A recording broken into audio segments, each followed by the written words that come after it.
seemed to be mamish, a miniature incident, destroyed, it caused a very terrible destruction. The area of Tur Malka, which is the Aramaic translation of Had HaMelech, the mountain of the king, was destroyed because of a rooster and a hen. They had a meaning in Tur Malka that when the Chassan and Kamel were going out to the Chuppah, with the Chassan, they used to have a Tarnagelis, a rooster and a hen walk in front of them. Which was as a symbol that they should have children like chickens. You know, chickens lay eggs every day. They should have multiply like chickens. One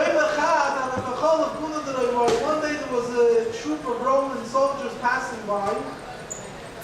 Shaklina Minai was put the chasna happy, and there were these chickens walking by, and the Romans for some reason wanted the chickens, the rooster, and then they took it from them. So people thought that the Romans are trying to interrupt the chasna, make a balagan. So they decided to beat up, to fight the Romans. Also over here also was a kleinigkeit. They should have thought what this could lead to. Also, they told the emperor that he rebelled against you. Also lies, so he came with his army to capture them. There was a certain individual, which the Gemara doesn't say his name. The Gemara says he was someone from the south, from Dodon, and he was able to jump a mil. A mil is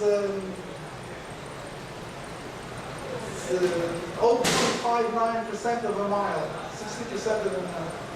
The Kontopus was able to jump a mil and kill. He was very, whatever. He was a pipshat. He had extraordinary capabilities. He was able to jump into the Roman troops and kill them, and he was killing them all out. They weren't able to overcome him. Shak in the case of the Tagi Boisvayad. So the emperor took his crown and he put it on the ground, which is a sign of Hachnov, subjugating himself to Hashem, and he davened to Hashem. He said, Omar, he said, master of the whole world. He said, if it's good in your eyes, please don't give this person, referring to himself, him and his whole kingdom, in the hands of one person. He said that his whole army should be defeated because of one person. Was too much of a design for him to be able to deal with. So he asked Eibishter that he shouldn't have one, that his whole army shouldn't be killed by one person. So what happened? The Gemara says, Ashley Kume Labar Deroima. Bardrema made a mistake. His mouth stumbled. We told the Eibishter, the Apostle can tell him, which the Bardrema said it in his own way. He said that you, the Eibishter, left us, and the Eibishter doesn't go out amongst our troops. Which means he was basically telling the Eibishter that you don't need to help us. We're strong enough. I'm able to do it on my own. So asks the Gemara, what was wrong with Bardrema? Says the Apostle can tell him. David said the same thing. Says the Gemara, David didn't say it as a fact. The Eibishter left the Gittin, he doesn't power them. David HaMelech was saying with a question mark. Is it shaykh to say that you leave us alone? Is it shaykh to say that you don't go out with us in battle? But Bardrema said it without it, like as a statement. So says the Gemara, so because he sinned, so the Eibishter caused, he went to the bathroom, and as he was in the bathroom, a snake came from underneath, and the snake schlepped out his intestines, and he died.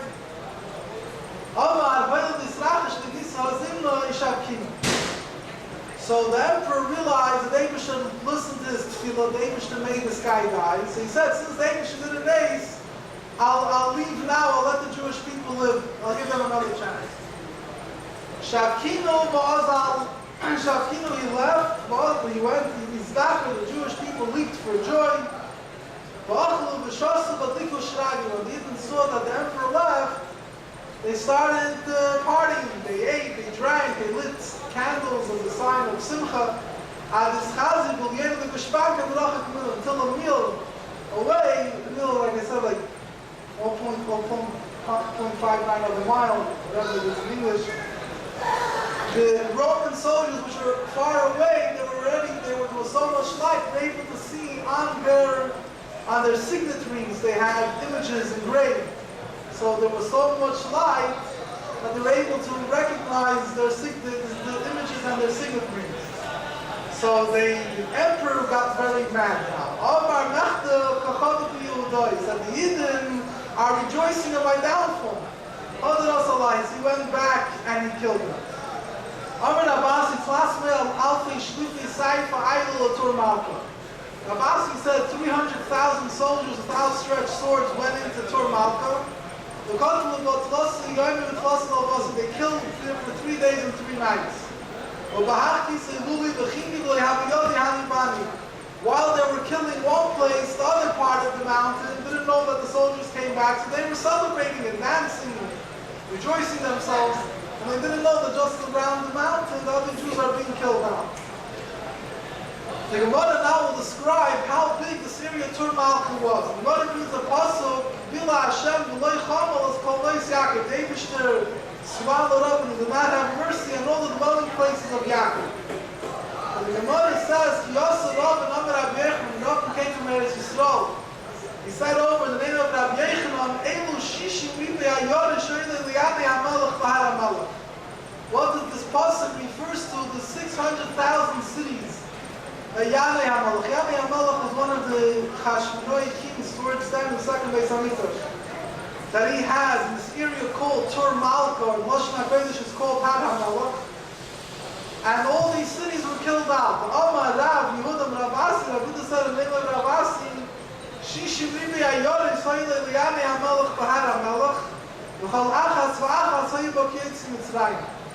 He says that Yadei HaMelech had 600,000 cities in Har HaMelech, and each one of those cities had as many people that left Mitzrayim, which is 600,000.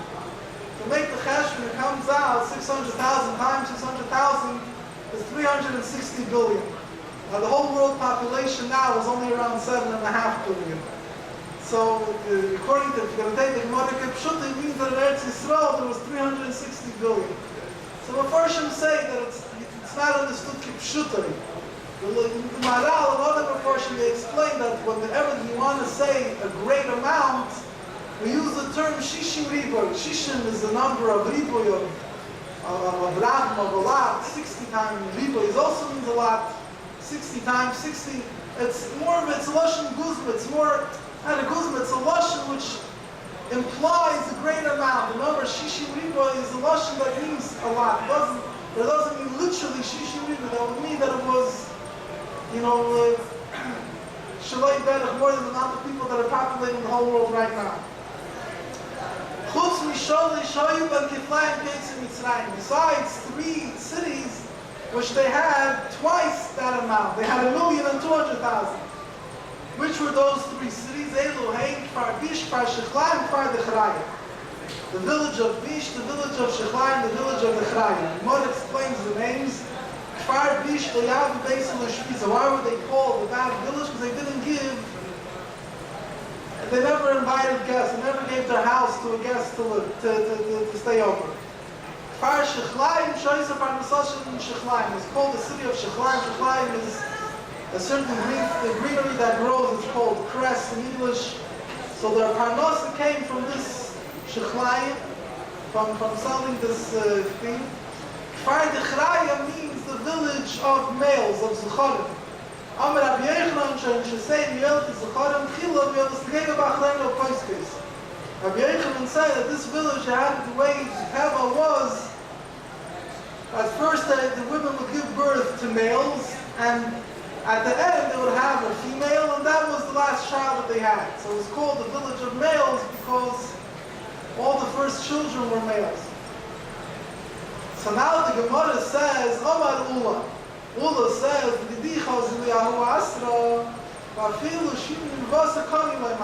Ula says, Haram Melech, we're saying was so big that it had so many people, even if you're not going to say it means Kipshuta, that it was hundreds of billions. But nevertheless, obviously it was a huge place. So Ula said, I saw this place, there wasn't even enough to put in 600,000 sticks in the ground in this area. So how could you say that it was so big that it had 600,000 cities and so on and so forth? So the Gemara says, so there was a tzaddik, someone that didn't believe what the Chachamim said. He tells Rabbi Hanina, you guys are liars. You say over that there were 600,000 cities. And here we see that you're lying. It's not even enough for, not even 600,000 room for 600,000 sticks. But mat tzvi zeh ein oire machzik as besorei af Eretz Yisrael b'zman sheish lo ragavcha b'zman sheish lo lagamta. Rabbi Yochanan said no. He told him that Eretz Yisrael is called Eretz Tzvi. Tzvi kipshuta means desired land, but he's darshaning that Tzvi means that it's a land that's compared to a deer. The skin of a deer has a nature that as the animal grows, the skin stretches. And after you shech the animal and you skin the deer, you can never fit the skin back on. So other animals, the skin has a different level, but the oil, by its feet, by a deer, his skin technically can't hold his body. Just the Eibush made it tell him, but as long as he's growing, it stretches with his body. But once you skin it, it shrinks. So he says the same thing was the mace, and the Eibush put it there to Yisrael, that the more Yidden there is, the more it stretches. When Yidden go out from Eretz Yisrael, it shrinks. Says the Gemara weiter, Rav Yumi bar Chilki, Rav Chilki bar Tuvi, Rav Huna bar Chia, V'Yosfi Gabi Hadodi. These three Chachamim, Rav Yumi bar Chilki, Rav Tuvi, Rav Huna bar Chia were sitting together. Amri Yika the Shmiel Lei Nilson Fars Tachanish on Mitzrayim Lei. So does anyone that heard anything about the village of Mitzrayim, in Mitzrayim called Fars Tachanish? So each one said another story. One of them said a story. It's a story of two of a Orus and Arusa. Orus and Arusa is a husband and wife that the Kiddushin was done, but the Nisuin, they didn't get right at Ksuba. In Pitoira, there's two stages of marriage.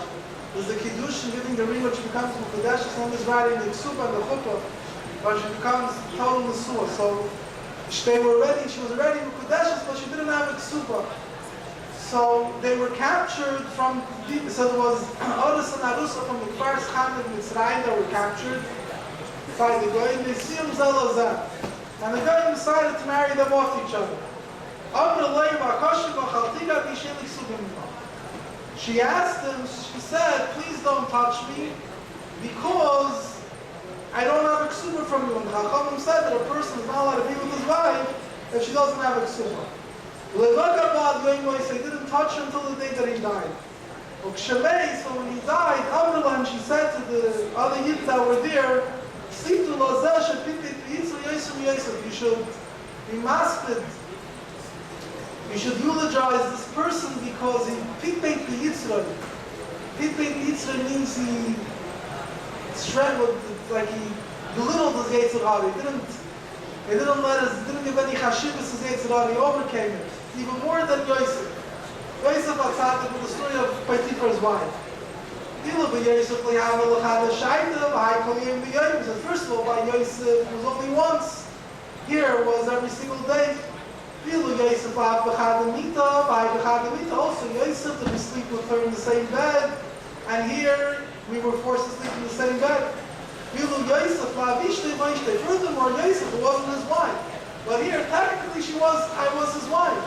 Elamai, I didn't have the ksuba, and nevertheless he was careful not to touch me.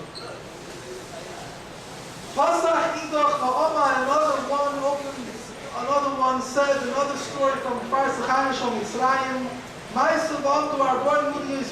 was once that for 40 measurements of wheat that were sold for a dinar. And then one measurement went down. In other words, instead of being able to get 40 measurements of wheat for a dinar, the price went up a bit. Okay. They only able to get 39 measurements of wheat for a dinner. So they realized that someone must have done an Aveda. If the wheat is getting more expensive, someone must have done something more. ובדקו ומצאו אבו בנוי שבו עמדה מורסים יום הכיפורים והביאום לבייס דין מסוכנים. Because Hashem, so they checked, they wanted to see, they found that there was a father and a son that sinned with a woman that was Mukadeshes to someone else on Yom Kippur. So they brought them to Beis Din and they stoned them.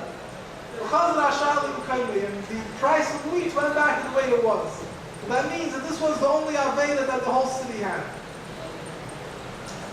Pasach Idach V'Omar, another one said, another Maisa, the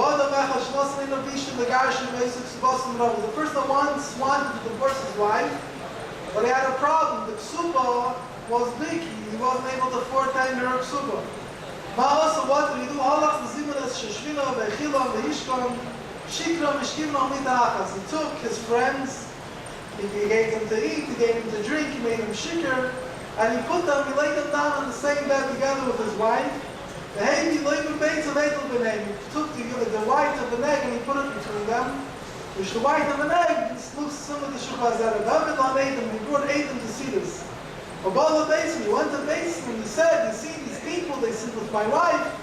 He wanted to make this whole game because if his wife sinned, he doesn't have to give her ksuba when he just sends her out without a ksuba. Says the Gemara, it was one elder from the students of Shami Hazakin who was Baba Bambuta. Amrullah and Kachma Kublanim Shami Hazakin, Loivan Beitz, Soilat Minoim, the Sheikh Vazara Doichan Minoim. So Baba Bambuta said there's a way, he was Choshev, this person was playing a game, so he said there's a way how to tell if it's the white of the egg or Sheikh Vazara. He said Sheikh Vazara, when you put it by fire, it just gets absorbed in the garment. The white of an egg, when you put it by fire, it congeals up. You could see it doesn't get absorbed, it doesn't get dissolved into the garment. On the contrary, it congeals.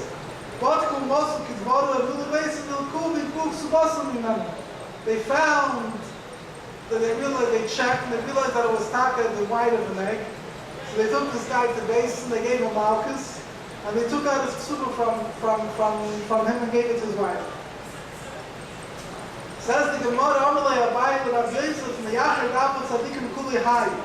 By time Miyan, says if the village of Schania was so righteous, as we see in the first two stories, first story with the mice, with the person that wasn't with his wife, they didn't have a ksuba. The other story we see that the only Aveda that they had, that the wheat became a bit more expensive, was that one Aveda in the whole town. But then when that Aveda was taken away, the price of wheat went back. The third story also is different versions. They give different explanations. One says the fact that they were able to be considered this type of, what he showed them, that they should consider that they were Mizan with his wife. It's a very distant thing between, you see them on the bed and you see, so it means that they were so righteous that even this was considered Eidei Kior, that even this was considered something that was suspicious and that was considered strong enough for a person later to divorce his wife. But when we see that they were such great tzaddikim, why were they punished? Why were they killed? By the time so they said the one Aveda that they had was that they did not mourn the city of Yerushalayim. The destruction of Yerushalayim, the Simchos Yerushalayim, the Gilabok Alayavah, Sisut al-Masis called Abdullah. It says that make Yerushalayim happy and rejoice with her. All those that love her should all rejoice, be happy. Those that are mourning for her.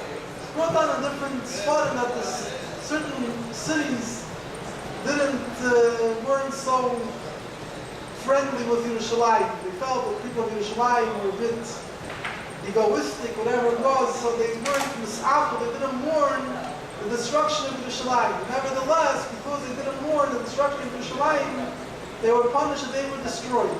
What is the connection of this story in the Gemara of Kfar Sechana with the story of Han HaMelech that's before? So the question explained was also Han HaMelech was the same Aveda. Why were they destroyed? Because they weren't mis'afel, they didn't mourn the Churban of Yerushalayim. Says the Gemara, Shaka D'Rispa Kara Beitar, that Niki, Gemara now says the third thing that the Gemara brought in the beginning, that on a wall of the carriage, of the wagon, of the carriage of women, the city of Beitar, which we soon see was, one of the things that happened on Tisha was the destruction of Beitar, 52 years after the Churban Gemara. And there were millions of Gittin that were killed. This was where Koichva's last stronghold, the big stronghold was this city. And it says that the destruction of Beitar was considered like the Churban Habayis in a certain way, the destruction of Beis HaMikdash. The Gemara says it was destroyed because it was one small thing that one thing that brought it down. It was the wall of the wagon, of a woman's wagon. Now, they had a minhag in Beitar when a baby boy was born, they would plant a cedar tree. When a baby girl was born, they would plant a pine tree. Then when they got married, each one knew that this tree was for this person. So when they got married, they used to make a chuppah from the cedar tree and the pine tree that belonged to these children. One day, the daughter of the Kesar, the emperor, was traveling by. The wall of her carriage broke. So they cut off a cedar tree, one of the cedar trees that belonged to one of the boys in the city. They cut it off in order to make another wall for the wagon. So the Yidden saw what's going on, so they didn't control themselves and they fell on the Romans and they beat them, killed them, whatever it was. Also, the case of they told us the emperor, the Yidden rebelled against you. So so he came and he destroyed Beitar. Now the Gemara is going to speak about the Churban Beitar, how bad it was. Says the Gemara, God the B'chari Kol Keren Yisrael. The pasuk that we say in Eicha, the Eibishter cut off in his anger all the Keren. Keren means a horn, or the kingdom, the power, the strength of the Yidden. So the Gemara says, Amar Rab Zera, Amar Rab Abbo, Amar Rab Yechanan, Elu Shloimim, Elef, Karnim, Milchama, Shenichlusu, the Krach Beitar, B'Shosh Alachtor. That this refers to the 80,000. The word Elef is in parentheses, brackets, as if in their size here. 80 or 80,000, Karnim Milchama. Karnim Milchama means generals, because you had when a general, the way how he gathers his troops, he blows a horn. So it seems that the Gemara is dashing the pasuk, God the B'chari off Kol Keren Yisrael, that he cut off with anger the Yidden through a Keren, through the generals that went into Beitar.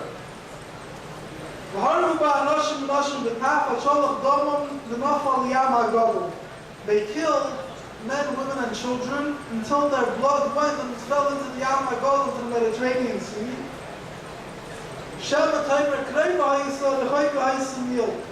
Now it wasn't so close by, it was a meal over half a mile away. As other Gersois, the whole question where Beitar is today, if you know today where it was, as other Gersois said it was further away. And according to those, there's other, not in the Gemara, in other places, where the story is mentioned, Chazal, I think it's 40 mil or 4 mil away from the Mediterranean. According to those versions, it's emphasized much more how many Jewish people were killed, that the blood flowed such a far distance into the Mediterranean Sea. Tanya, we learned in the Brais, Rabbi Eliezer HaGadol, Oimer Shnei Necholim Yeshu Dikas Yadayim. Rabbi Eliezer HaGadol said that there are two rivers in the area called Bikas Yadayim.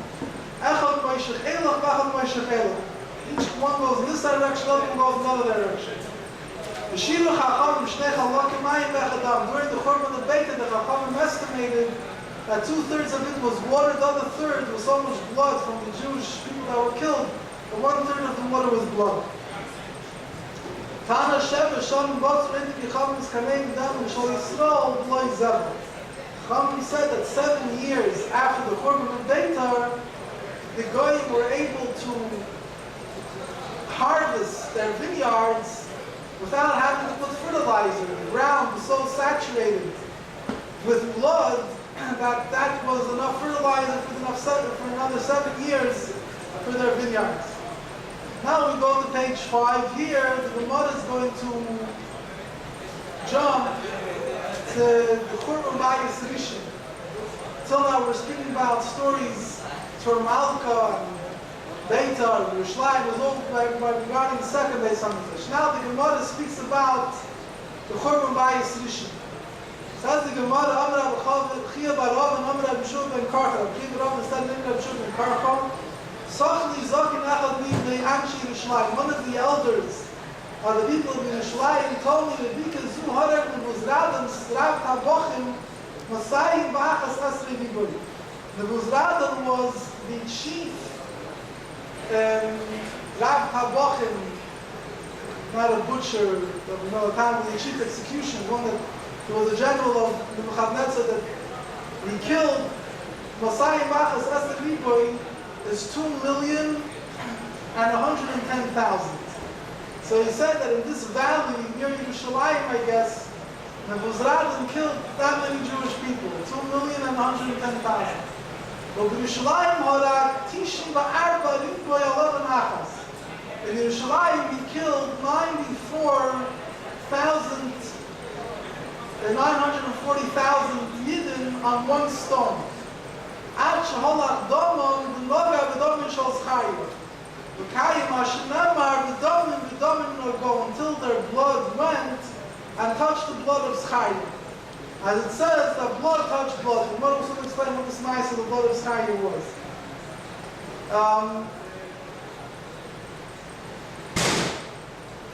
It's not clear here in the Gemara what it means to touch the blood of Zchariah. We'll soon see that. But the Gemara will later explain the blood of Zchariah was still bubbling away in the Beis Hamikdash. Says the Gemara, there's a story, there's a Nach, there's a Zchariah ben Yoda HaKoyim. Zchariah was, in the time of, this was over 250 years before the destruction of the first Beis Hamikdash, it was a Navi, Zchariah ben Yoda HaKoyim, and he was Muslim the Gittin. They were bound, they made the king Yoyosh, they made him an Avodah Zarah. And they were bowing down to him, and Zechariah was mustering them, was telling them about the Churban that's going to happen. So they killed him. Yoyesh gave a command that they should kill him, and they killed him in the Beis Hamikdash. So they killed him in the Ezra's Kainim, actually. I don't think the Gemara says this here. There's a story, there's other problems that I discuss in other places. So the Eibishter made a nace for 250 years. The blood of Zechariah kept bubbling. And whatever they even tried to do to get rid of it, they couldn't. It kept bubbling in the area of the Beis Hamikdash where he was killed. So the Muzradim came, he came and he saw the blood of Zechariah was bubbling and going up. He asked, what is this? So they tried to avoid the question. He said, it's blood of Karbonis that spilled on the floor. I see that he saw that didn't smell right. He brought blood of other different animals and he compared them to the blood, and he realized it doesn't look the same.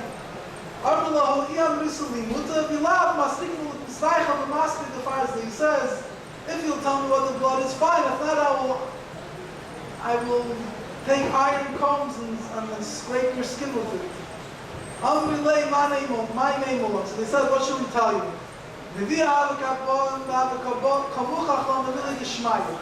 Says there was another amongst us that was b'mechiachos, was rebuking us in matters of Shemayim, matters of service of Hashem. He stood up on him and he killed him. Already for so many years, his blood is still bubbling, which means that the sin of killing Zechariah was never forgiven. That's why the blood was still bubbling. And the blood never had melucha. So Muzradim said, I'm going to appease the blood of Zechariah. I see Sanhedrin Gedelim, Sanhedrin K'tana Kotel.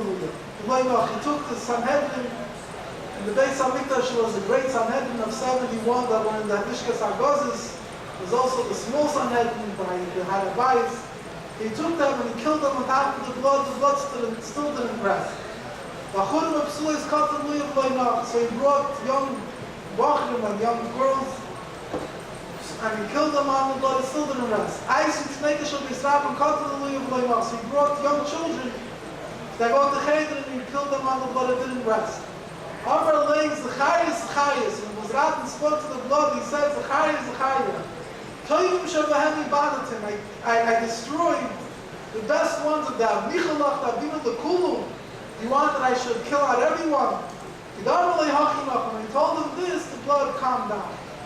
So by he didn't shoot with that. The blood said the interesting thing. At that time, the Buzradan had a hidur tshuva, had a full of tshuva in his hand.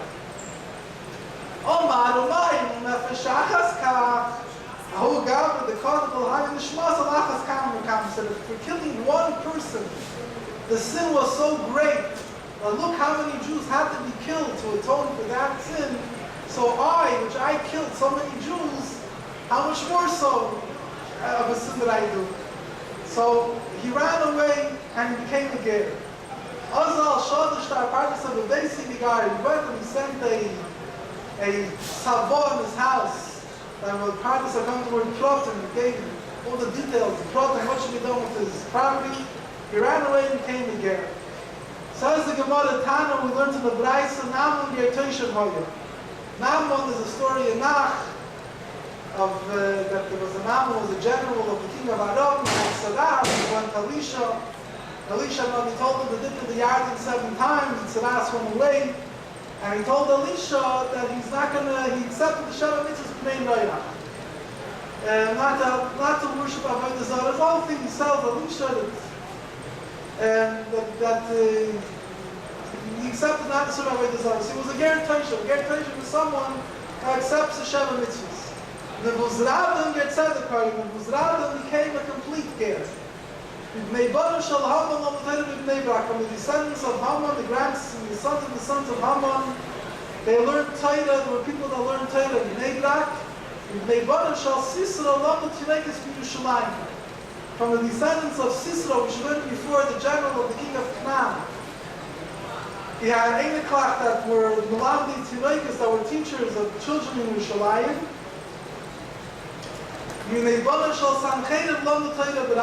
From the grandchildren of Sancheriv, you had people that taught Torah publicly.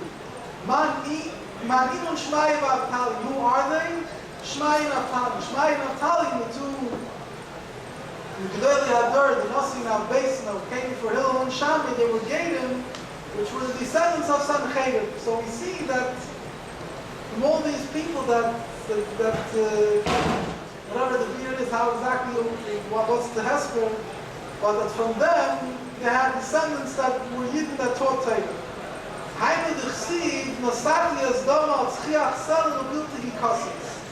And going back to the story of Schari, the Gemara says, this is the meaning of the pasuk where it says that I placed her blood on the smoothness of her rock, so not to cover it. In other words, the Eibishter made that the blood of Schari made on the floor and was never absorbed in the ground until the Buzradan came and fine. Through that, the sin was taken away. Now the Gemara goes to another story, which is after the Churban by Hashem. Another thing that took place. The pasuk that says the voice is the voice of Yaakov in the hands of Esau. The Gemara says that the Gemara dashes the pasuk this koil. A voice could also mean a cry, a scream. That when Yitzchak Avinu said Akel Kel Yaakov, he was seeing through Nevuah, through prophecy, he was seeing the cries that people are going to scream out what Esau's descendants are going to do to them. So the Gemara says, Hakoil Kel Yaakov V'Yidayim B'nei Esau.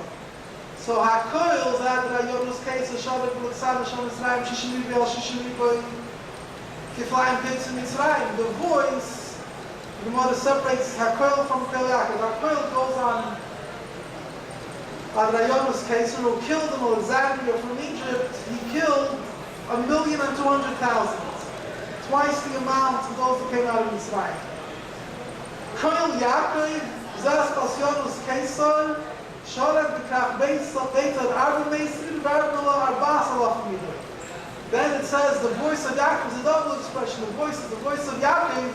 The modern interprets we're talking about two Churbanos. One, the Churban of Alexander, which is 1,200,000. The other one is the Churban of Beitar, which the Gemara says is either 4 million or 40 million.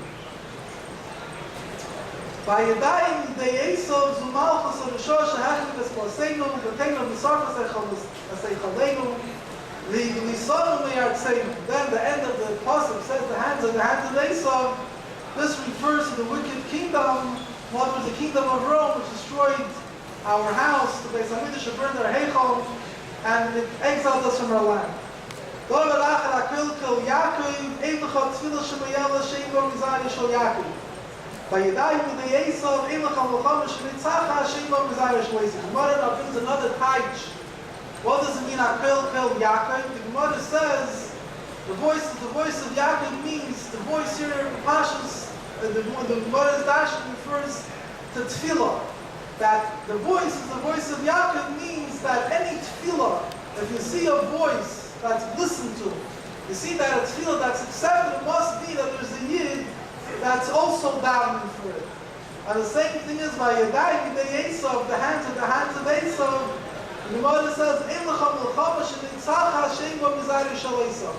there's no war. Whenever there's a war, where there's a victory, must be somewhere over there. One of the descendants of Esav are involved. So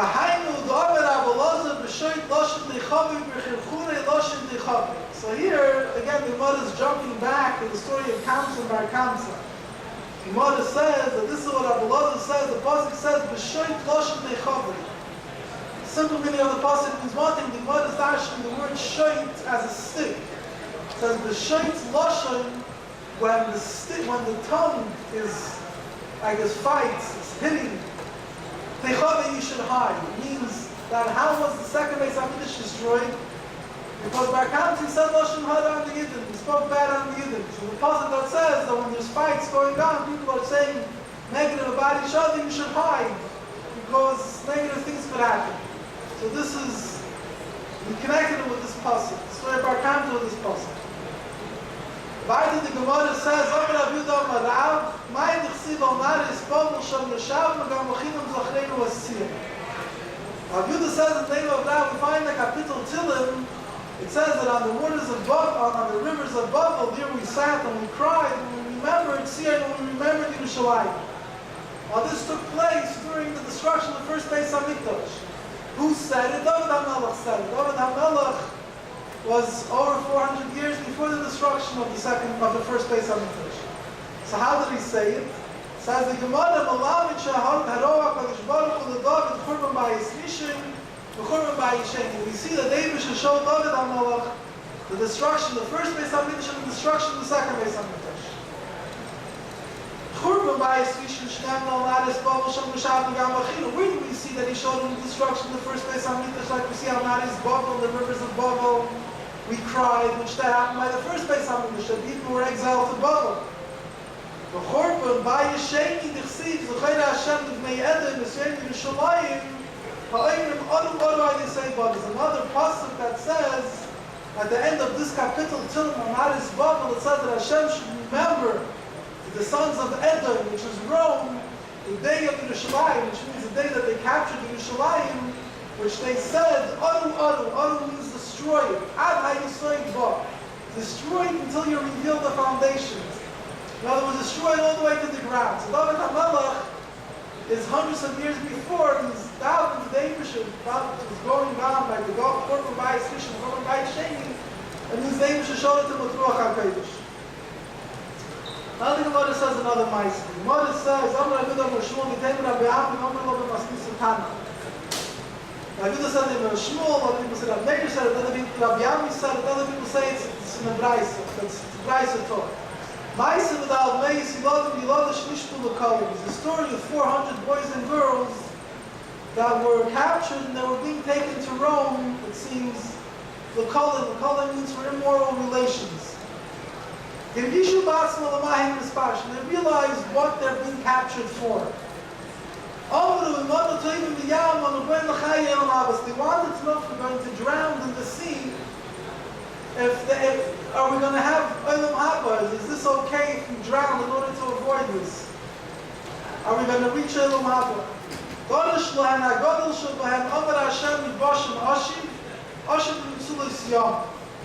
So the Gadol Shabbat, the most educated, I guess the biggest one amongst the children, darshan to them, he brought them a pasuk in Tehillim that Hashem says, I will return from Bashan, I will return from the depths of the sea.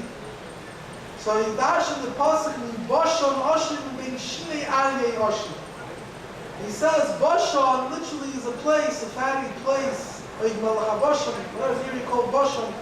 But he said Bashan is a acronym, it's two words together, Bein Shinei, from between the teeth of the lion. In other words, those that are captured by the enemies, like between the teeth of the lion, I'm going to return.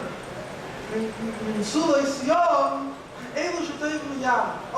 to return him to that those that drown in the sea. In other words, he was dashing, this person is applying to them, they feel stuck, like between the teeth of the lion, they want to drown in the sea. The Eibusher says that I will return you to me, that you can have a chelik le'olam haba.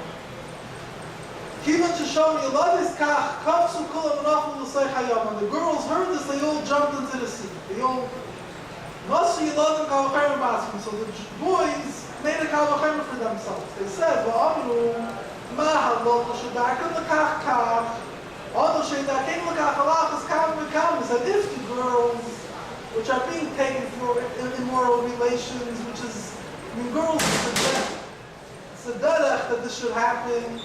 It's a derech to live with girls in such a manner. Nevertheless, you have to sit established. So us, which we're being taken for mishkat zachar, which is not a normal thing, of course we should kill ourselves. So they also threw themselves into the sea.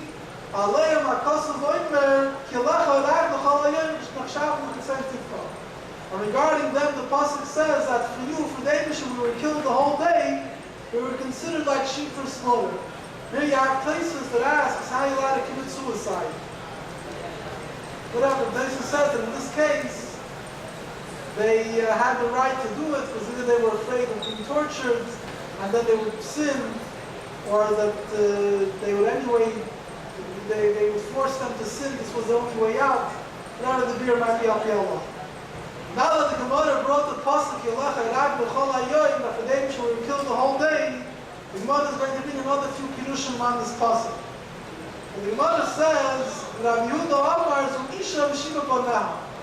We all heard the story of Chana and her 7 sons, which have many different versions in the Drashim. A lot of places associated with Hanukkah, with the Greeks. And this Gemara seems that it's connected with the Romans. But the Gemara says that when it says that I knew we were killed the whole day, this refers to a woman and her 7 sons. The Gemara says that through Kamal the Keser, they brought the oldest son in front of the Keser. They told him about he says, the Torah says, I am Hashem. Alikacha, basically he wasn't going to worship Avodah Zarah. They took him out and they killed him. They brought the next one in front of the emperor. They told him worship Ba'adam Avodah Zarah. So he said, the Torah said they shouldn't have other gods in front of me. They took him out and they killed him. They brought the next one. They told him about Avodah Zarah. So he told them, the Torah said, someone that brings karbanis to another god, Avodah Zarah is put to death, so he's not going to bow down to Avodah Zarah. They took him out and they killed him. They brought the next one. They told him also about Avodah Zarah. So he told them and said to the Torah, don't bow down to other god. They took him out and they killed him. They brought the next one. They told him about Avodah Zarah. He said to them, because of the Torah, Shema Yisrael, Hashem Elokeinu, Hashem Echad. The Torah said, Hear O Israel, Hashem is our God, Hashem is one. They took him out and they killed him. They brought now the sixth one. They told him, bow down to Avodah Zarah. Amalu Kasav B'Torah V'Yadayta Hayom Asher V'Yisrael L'Vavacha V'Hashem Hu Alekim V'Shamayim Ha'La'aretz V'Tachat Enei. It says, the Torah says, you should know today, you should apply it to your heart. And the Eibishter is the only God that heaven above and the earth below. There's no one else. Of course, they took him out and they killed him. As Yul Idach, they brought out the seventh one, the youngest one. So they told him, bow down to Avodah Zarah. The pasuk that says that Hashem from Kedusha with Hamarta means, Rashi explains here that Hashem singled us out and we singled out Hashem. We already swore to Hashem that we're not going to exchange him for another God. And he also swore to us that he's not going to exchange us for a different nation. So the Kesar said, the emperor told him, the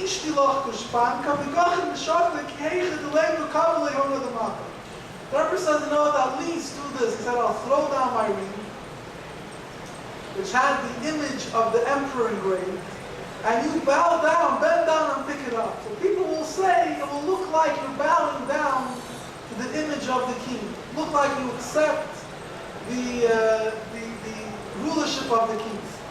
Because he's listening, you know. So even if you're not going to actually bow down to Avodah Zarah, at least do something that should make it look like they accepted me. They're going to listen to me. Amar lei, so the young boy told him, Chavalaloch Keser, Chavalaloch Keser. Woe unto you, Keser, woe unto you, Emperor. For your honor, you're going to such great lengths. For your own honor, how much more so for the Eibishter's honor I should worry about. So they took him out to kill him. So his mother told them, give him to me, let me kiss him a little bit before you kill him. She said to him, she said, my sons, go and tell Avram your father, you made one mizbeach, and I made Avram brought up his son Yisrael to kill him with one son. Here, she gave up all her 7 sons, not for the Eibishter. Halfi also the God, so she also went up to the roof, she threw herself down and died. Some unfortunately say, some place that she became crazy, she was too much for her, having all the children killed. Whatever the beer might be, she jumped off the roof and died. The Baskel came out and said that the mother of the children, is happy that she had gone to Elamah. So we see here the Pasuk, the mother is using this show, is saying that the story that how Gittin are killed, the holy for the Eibishter, it's expressing the story how one child after the other child was being killed for the sake of the Eibishter, not to worship Avodah Zarah. The Gemara says another few pshatim of what it means. Rabbi Sholom Zirkind said it goes on Milah. Bris Milah is given at the 8th day, and sometimes on rare occasions a child dies as a result of the bris. But nevertheless, we still do the Bris Milah. So this is the idea that we're doing it every day. We're doing Bris Milah, even though it could lead. There's a possibility that it could lead to death, but that's what the Eibishter wants we do. Rabbi Sholom Zirkind says, this goes on Talmidei Chachamim, that when they want to show the laws of Shechita, they show it on themselves. You have to be very careful. You're trying to show on your neck where it's a shaft. You actually have a knife. You actually get the knife too close to the neck. You could, but in order to teach Torah, they already have the sense nefesh and show, try to show on their neck where's the makom of Shechita, even though they could hurt themselves. The Amar Rabba called Inish, the Amar Rabba called Inish Benafshe, Bar Mishchita V'Davar. Rabba says that a person could show everything on himself. One, he's teaching halacha, he wants to show something on himself, he could. Besides 2 things. He shouldn't try to teach Shechita using himself. Even obviously he's not going to actually shech himself, but doing something which could lead that he might hurt himself. And also, matters in the going. You shouldn't show the different shades of tzadas. If you're going to try to show on the skin the different shades of tzadas, it could happen, they could come on him. So you're doing something to yourself, it could bring that thing to happen to you. But nevertheless, Talmidei Chachamim, inside their desire to teach Torah, they're sometimes not careful, and they do this even though they said that's what means the Lachadar Mechamarim. Then the Gemara says, the last pshat, the Gemara says that Rab Nachman bar Yitzchak Amar El Talmidei Chachamim Shem Nismatzim Al Dibei Torah. Rab Nachman bar Yitzchak says this refers to Talmidei Chachamim which they killed themselves for Torah. Now here doesn't mean literally they killed themselves, but it means that they deprived themselves from all physical pleasures to learn Torah. Rabbi Sholom ben Lakish, like the teaching of Rabbi Sholom ben Lakish, that he said, that the person cannot, the words of Torah are not going to remain in a person unless he kills himself first, which means he deprives himself from everything else and completely devotes himself to Torah. Shnamar Zaysat Torah Adam Yom Spoil. The pasuk says, literally the meaning of the pasuk is, this is the Torah, this is the halacha of a person that dies in the tent. But the Chachamim darshan it to me that Zaysat Torah, if a person wants to acquire the Torah, it's Adam Yom Spoil. The person he has to die in the tent of Torah. In other words, completely devote himself into the environment of Torah and not to involve himself in worldly pleasures.